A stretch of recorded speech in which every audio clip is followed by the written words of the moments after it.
Shifting Sands. Written by Stephen Becker. Performed by Paul J. Mcsorley. Chapter 1. Nature will humble you, and usually when you least expect it. In our quest for riches and fame, we often ignore nature's signs. That was the feeling I had as I studied the horizon. Still too early for even the pre-dawn glow, I watched the stars as they blended into the horizon. The still water reflected the night sky, making it appear that the Panther was surrounded by a field of diamonds. Sheila came up beside me at the port rail, and together we watched in awe. The stars looked so close, she reached out and grasped for one. The only thing that put a damper on the spectacle was that the higher in the sky I looked, the more the stars appeared to flicker, a sure sign of bad weather approaching. The Panther was becalmed off the westernmost point of Haiti, where we had recently added to both our crew and our holds. Freed slaves filled out the crew, and the treasure we had recovered weighed us down to the point that I had considered jettisoning some of the stone ballast we carried. Our plan had been to make for Jamaica, a 2 or 3 day sail, but with only a trace of breeze coming from the west, we were slowly moving in the wrong direction.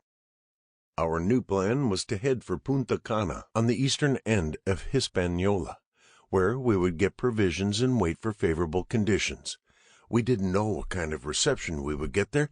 Without a country or flag, we were often mistakenly labeled as pirates. I spat over the rail at the thought of that epithet. Several years had passed since I, along with a dozen men left from Gasparilla's crew, had made off with several chests of treasure after the captain's boat was sunk by the U.S. Navy, and the famed pirate, wrapped in the anchor chain, had plunged to his death. Only his cabin boy at the time, I was now a captain in my own right.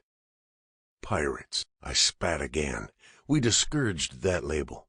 We were salvors, though that occupation was associated with wreckers, and to many we were equally as bad as pirates. Wreckers were known for capitalizing on sinking ships before they were lost to the sea, and sometimes for subterfuge, using false lights and other tactics to lead ships onto the reefs, where they were subsequently held hostage before finally rescuing them. But the gold and silver in our holds had been obtained illegally from Haiti and the Cayman Islands. It had all been lost, and we had found it. Sheila leaned into me, and despite the humid morning, her heat felt good, and I smiled. It might not have been becoming of my position as head of the rabble, but I couldn't help it, although we had... Sample complete. Ready to continue?